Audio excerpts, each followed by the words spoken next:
자, 오늘은 시편 1편 1절에서 6절 말씀 복 있는 사람이라는 제목으로 같이 말씀을 나누면 좋겠습니다. 자, 우리가 복 있는 사람이라 그러면 어떤 사람을 생각하나 그러면은 대부분 복 있다 그러면은 뭐 재수가 좋은 사람이라든지 뭐 운이 좀 따르는 사람 뭐 이런 관념으로 생각을 하는 경우가 많이 있습니다. 복 있는 사람 그러면은 어떤 타고난 사람 뭘 그냥 이렇게 그냥 자연스럽게 복이 있는 어떤 그런 인생 이런 식으로 생각을 하는데 오늘 성경 말씀으로 이제 히브리어로 보면은 복 있는 사람이라는 의미가 정확히 말하면은 복이 있다. 정말로 너는 복되구나 이 사람아 라는 표현입니다. 그러니까 복되구나 이 사람아. 근데 이 사람은 어떤 사람이에요? 악인의 꾀를 따르지 않는 사람. 그러니까 어떤 재수가 좋거나 운이 있거나 어떤 복 있는 사람이라고 따로 이렇게 지칭되어 있는 사람이 있는 게 아니라 어떤 그냥 보통 사람이에요. 그냥 아무나 될 수 있어요. 사람인데 어떤 사람? 악인의 꾀를 쫓지 않는 사람. 그 사람은 뭐 하다가 복이 있구나 라는 표현이라는 겁니다. 악인의 꾀를 따르지 않는 너는 참 복이 있다라고 하는데 오늘 1절 말씀을 다시 한번 보시면 아시겠지만은 표현이 이렇습니다. 자, 복되구나 너 사람아. 이 단수죠. 너 사람 한 명아. 무엇의 꾀를 따르지 않으면 악인들의 꾀를. 단수와 복수. 한 사람이 마치 여러 사람에게 둘러싸여 있는 듯한 그런 표현이죠. 악인들의 꾀. 근데 성경에서 우리가 읽을 때 자꾸 오해하는 것 중에 하나가 이런 단어가 참 그렇습니다. 악인이라 그러니까 되게 뭐 전과자라든지 무슨 살인범이라든지 이런 나쁜 사람들을 생각하는데 성경은 간단해요. 악인이라는 것은 그냥 너무 나쁜 표현 뭐 이런 게 아니라 하나님을 모르고 하나님의 말씀대로 행하지 않는 사람을 그쪽 길로 갔다 그래서 악인이라는 표현을 쓰는 겁니다. 그러니까 오늘날 우리 주변에서 볼 수 있는 그냥 평범한 사람들이에요. 그 되게 나쁜 의미가 있는 게 아니라 그냥 그들의 꾀라 그러면 뭘까요? 잘 보세요. 하나님을 믿지 않는다는 것은 어떤 의미입니까? 하나님의 말씀을 따를 필요가 없어요. 믿지 않으니까. 하나님이 없으니까 하나님의 우선순위를 따를 필요가 없어요. 하나님의 우선순위는 뭐예요? 네가 손해보더라도 너 자신을 죽이고 너를 희생하고 양보하고 헌신하는 것들이 하나님의 가치라면은 이 세상의 가치는 뭡니까? 돈 버는 게 나쁜 건 아니죠. 돈 버는 게 최고죠. 우선순위의 가치가 내가 희생할 필요가 굳이 없습니다. 다른 사람 위에서 밟고 올라설 기회만 있으면 올라서도 됩니다. 우리는 학교를 다니면서 대학의 입시를 통해서 그런 것들을 가르치고 배웁니다. 자연스럽잖아요. 그리고 거기에서 정점을 찍기를 원합니다. 왜 이게 나쁜 거냐? 악인들이라 그러니까 나쁜 것처럼 들리는 것 뿐이지 하나님을 따르지 않는 삶이라는 겁니다. 그런데 그들의 꾀, 그들의 어떤 인생 패턴, 그들의 방식이 너 사람아, 너에게, 우리 개인에게 미칠까요? 안 미칠까요? 영향을 미칩니다. 그래서 악인들의 꾀를 쫓지 않는다는 것은 어려운 일입니다. 하나님을 믿지 않는 사람들이 나쁘다, 악하다, 도덕적인 판단을 하는 게 아니라 하나님을 믿지 않기 때문에 자연스럽게 그런 가치, 그런 삶의 패턴, 우선순위를 갖고 살아가는 겁니다. 그런데 어떤 사람이 복이 있다고요? 그 가치를, 그 꾀를, 그 우선순위를 따르지 않는 너 어때구나? 복이 있구나 라는 선언이라는 겁니다. 다시 한번 말씀드리지만 악인들, 우리 중에 평범한 그냥 일반 사람들입니다. 예수를 믿는다고 하면서, 근데 쉽게 말해서 다시 반대로 얘기하면 교회를 다니고 예수를 믿는다고 얘기하지만 하나님을 믿는다고 말은 하지만 만약에 우리가 하나님의 가치를 따르지 않는다면 뭐예요? 똑같이 그런 악인들의 꾀에 빠진 삶을 살게 되는 거겠죠. 그 꾀를 따르다 보면 어떻게 됩니까? 죄인들의 길에 서게 되고 자연스럽게 그 죄인들의 길은 무엇을 자꾸 우리들에게 요구합니까? 더 높아지고 더 성공하고 더 많은 것을 쥐고 더 많은 것을 쥐기 위해서는 법적으로는 문제가 없을지라도 더 많은 것을 갖기 위해서는 남의 것을 가져갈 수밖에 없는 사회 구조예요. 이 사회는. 재화는 한정되어 있어요. 근데 내가 100 중에서 50을 가져갔다 그러면은 나머지 사람은 50에서 나눠 가져야 되는 구조예요. 그러니까 오만한 자의 자리에 앉게 됩니다. 요즘 드라마 유행하는 것 중에 펜트하우스라는 드라마가 있습니다. 거기 뭐 보시는지 안 보시는지 모르겠지만 드라마 같은 거 보면은 거기에 돈만 밝히는 사람들, 정말로 상위층에 사는 사람들이 어떻게 사는지 그냥 드라마지만 근데 우리가 그것을 보면서 정말로 못됐다, 나쁘다, 정말로 돈을 가지고 저렇게 할 수 있냐라고 얘기를 하지만은 다들 그렇게 사는 걸 자연스럽게 받아들이는 사회라는 겁니다. 공부의 신이라는 드라마도 있었습니다. 애들 학교, 대학교에 보내려고 그 애들 갖다 얼마나 달달달달 볶는지, 그 애들이 얼마나 힘들게 살아가는지를 보여주는 드라마인데, 보면서도 손가락질은 하지만은 어떻게 해요? 고개를 끄덕거리며 수긍합니다. 다들 그렇게 사니까. 이게 바로 그냥 성경에서 얘기하는 하나님을 믿지 않는 사람들의 꾀, 하나님을 믿지 않는 사람들의 삶이라는 겁니다. 그런데 너 사람아, 그것을 따르지 않을 수 있냐? 안 따르냐? 그것을 벗어났냐? 복이 있구나라고 얘기하는 겁니다. 그것을 벗어났는데 왜 복이 있을까? 모르겠습니다. 아무튼 성경은 그 사람의 복이 있다는 거예요. 그런데 우리가 과연 이렇게 말씀이니까 쉽게 얘기하지만 우리 주변에 하나님을 믿지 않는 사람들이 더 많아요. 오히려 하나님을 모르는 사람들이 더 많고 그런 삶의 가시대로 그냥 자연스럽게 살아가고 우리도 영향을 받아요.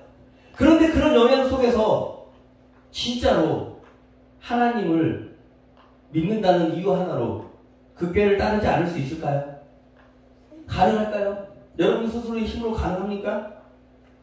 2절에 그 답이 있습니다. 우리 2절 말씀 같이 한번 읽어봅니다. 시작. 오직 여호와의 율법을 즐거워하여 그의 율법을 주야로 묵상하는도다. 즉 악인들의 꾀를 따르지 않아야지.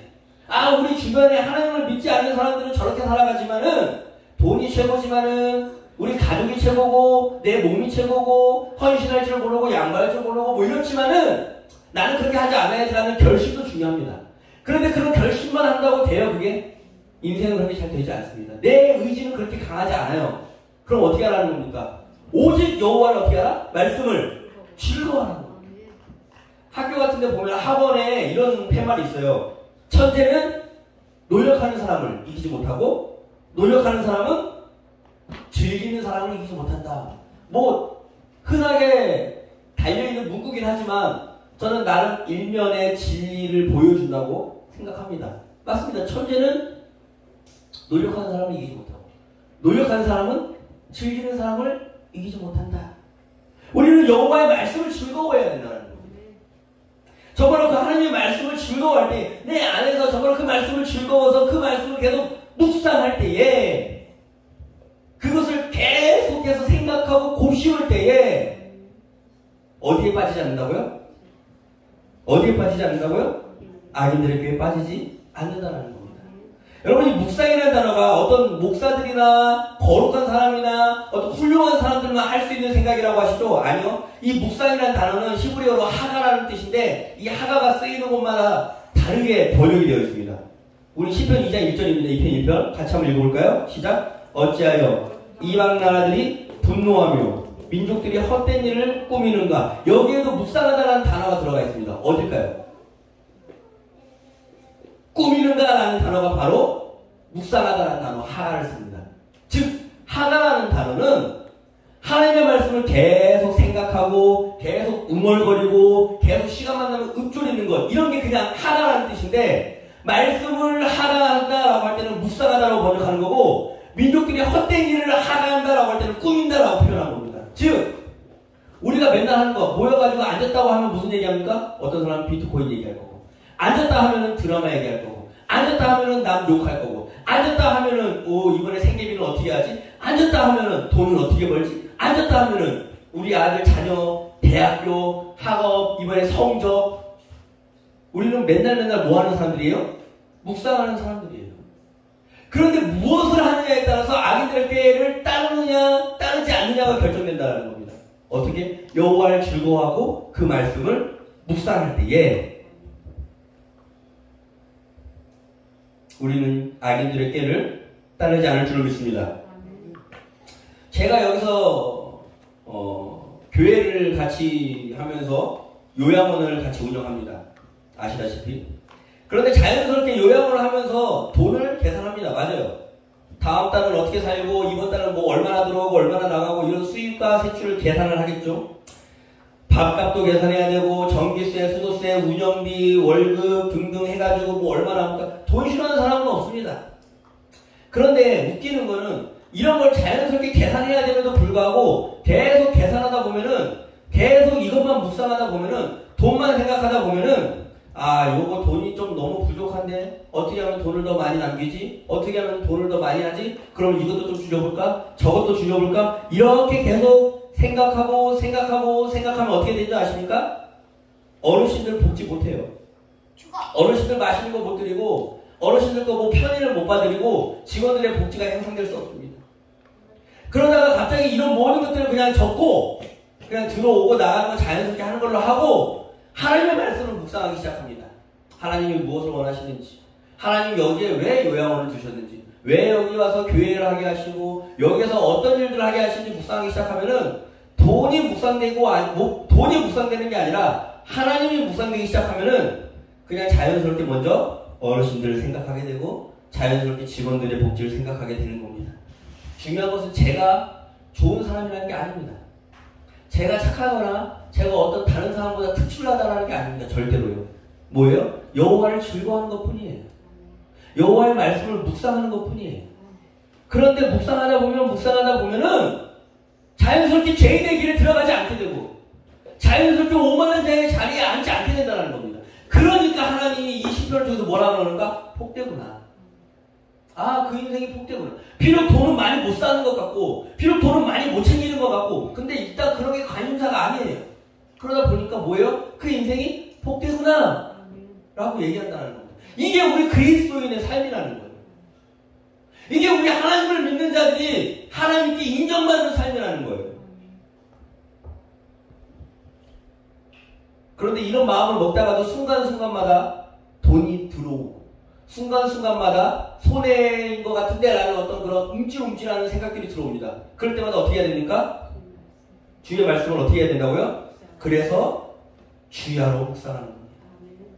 끊이지 않게 묵상하는 겁니다. 계속 묵상하는 겁니다. 왜요? 내 한계를 아니까.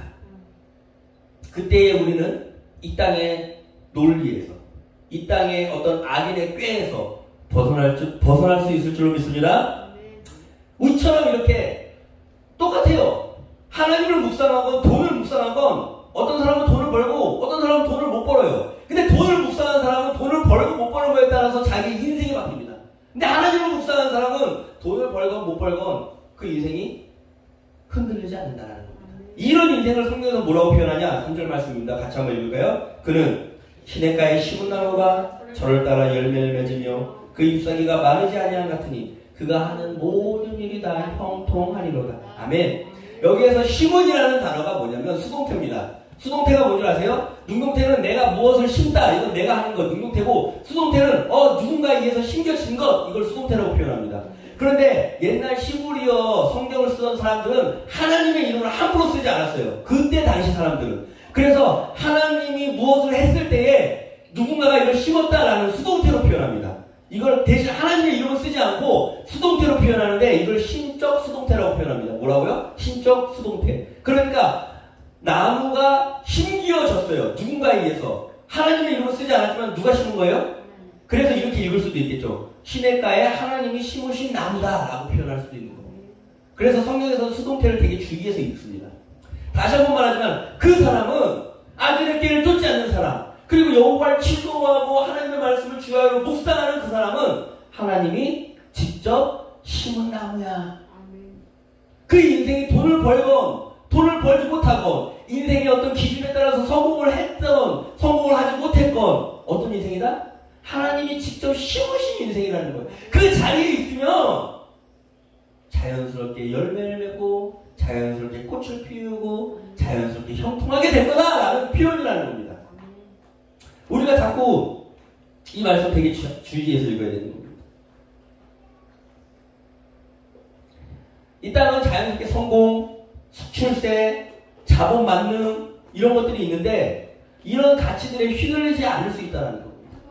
자연스럽게 이 말씀은 하나님이 나를 여기다 심으셨구나라는 말씀을 믿게 되면은 묵상하고 그 하나님의 말씀을 즐거워하다가 그 하나님이 날 여기 심으셨구나라는 그런 인생을 내가 믿게 되면은 그것들 모두 넉넉하게 이길 수 있습니다. 제가 존경하는 목사님 중에 김동호 목사님이라는 분이 계십니다. 아시는 분은 아실 건데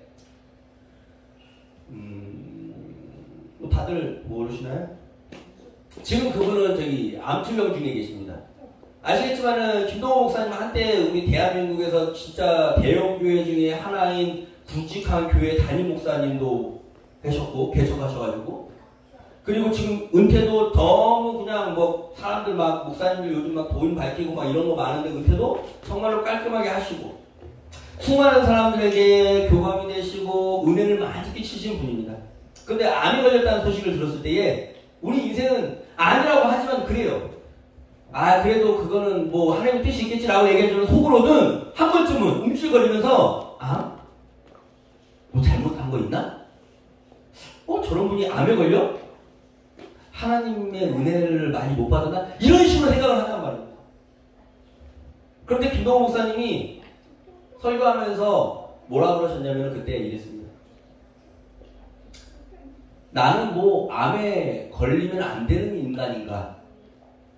내가 특별하다면 뭐 얼마나 특별하다고 누구나 다 아무렇게나 걸리는 게 암인데 왜 나는 안 걸리면 안 되는가? 라는 마음을 이야기하시더라고요. 오늘 사실 우리나라에 여러분이 아실지 모르겠지만은 지금 여기에서도 뭐 이렇게 암 한번 걸리셨다가 또 투병하시다가 이렇게 또 괜찮아지는 분들도 있고 그러지만은 암 통계를 보니까 우리 인생을 80살까지 산다고 봤을 때에 암에 한 번쯤 걸릴 확률이 몇 프로인지 아십니까? 37%입니다. 10명 중에 3명에서 4명은 암에 걸릴 수 있다는 거예요. 그 중에 3명 중에 4명이 걸린 다음에 70%가 고칠 수 있거나 5년 동안 살 수 있는 생존율이 있는 거고 나머지 30%가 그 안에 돌아가시거나 아프신 케이스입니다. 그러니까 암이 우리의 주변에 흔하게 많아요. 그런데 우리는 이 암이 걸리면 안 된다는 생각, 이것이 걸리면 형통한 것과는 거리가 멀다는 생각을 가지고 있다는 겁니다. 그런데 여호와의 말씀을 묵상해 보십시오. 여호와를 즐거워해 보시기 여호와를 즐거워해 보시기 바랍니다. 그러면은 이 암이 걸리든 안 걸리든 내가 돈을 많이 벌든 안 벌든 이런 것들 떠나서 하나님이 심으신 인생이라는 것들이 믿어지기 시작하고 하나님이 심으셨기 때문에 때에 따라서 자연스럽게 꽃을 피우고 열매를 맺는다는 것을 믿게 되고 그러면은 그 자리가 형통하는 자리라는 게 된다는 겁니다. 암의 여부와 상관없이 자연스럽게 초연해지는 삶. 그러니까 그 목사님 그런 말씀하시고 나는 뭐 안 걸리면 안 되나? 그럴 수 있는 넉넉함.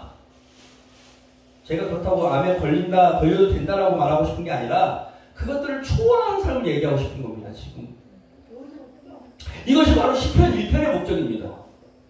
시편 1편은 그 시편 전체에 150개나 되는 시편이거든요. 근데 1편은 뭐냐면은 이 150개나 되는 시편들의 전체를 안내하는 안내서와 같은 거예요.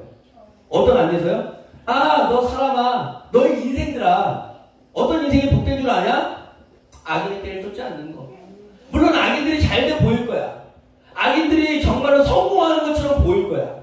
그런데 그 논리에 빠지지 않아도 돼. 빠지지 마. 버텨. 어떻게? 여호와만 즐거워하고 여호와의 말씀을 묵상해봐.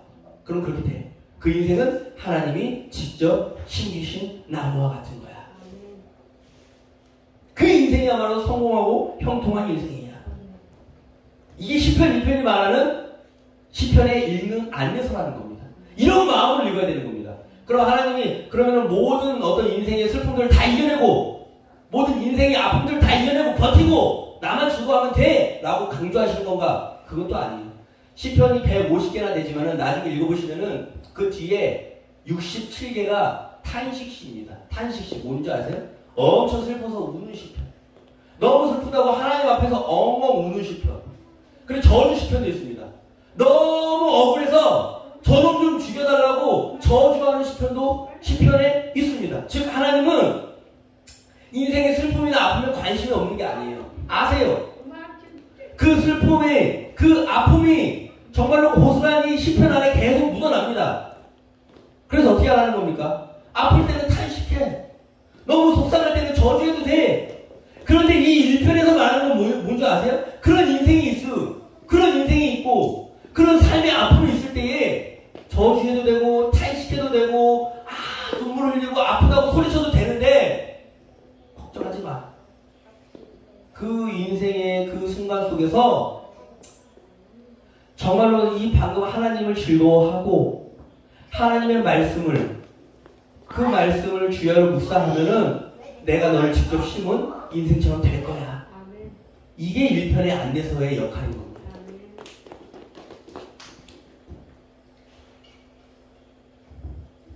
정말로 신기한 것은 시편의 그 많은 탄식시와 저주시를 읽어보시면 아시겠지만은 처음에는 죽고 싶어요.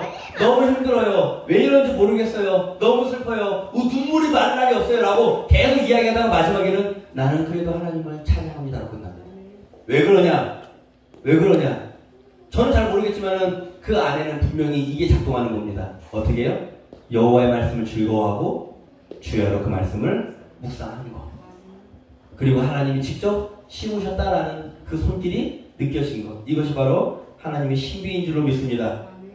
악인은 그렇지 않습니다. 4절 같이 한번 볼까요? 악인은 그렇지 아니하며 오직 바람이 나는 겨와 같도다. 그러므로 악인들은 심판을 견디지 못하며 죄인들이 의인들의 모임에 들지 못하리로다.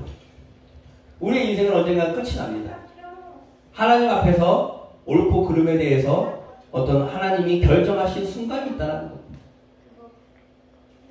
이렇게 살아가는 게 영원히 지속되는 게 아니라 어느 순간에 하나님이 옳고 그름에 대해서 판단하는 그 순간, 하나님께 심겨진 인생이냐 아니면 하나님을 떠난 인생이었냐, 이것들을 하나님이 이야기하는 겁니다. 그래서 우리의 인생이, 자 6절 말씀처럼 무릇 의인들의 길은 여호와께서 인정하시나 악인들의 길은 망하리로다.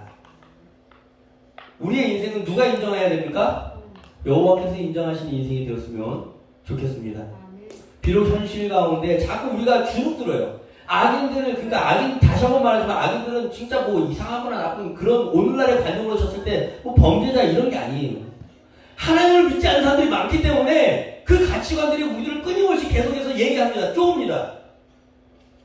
돈과 권력과 어떤 성공, 어떤 그런 기준들, 자꾸 그런 기준들이 나를 주눅들게 만들어요.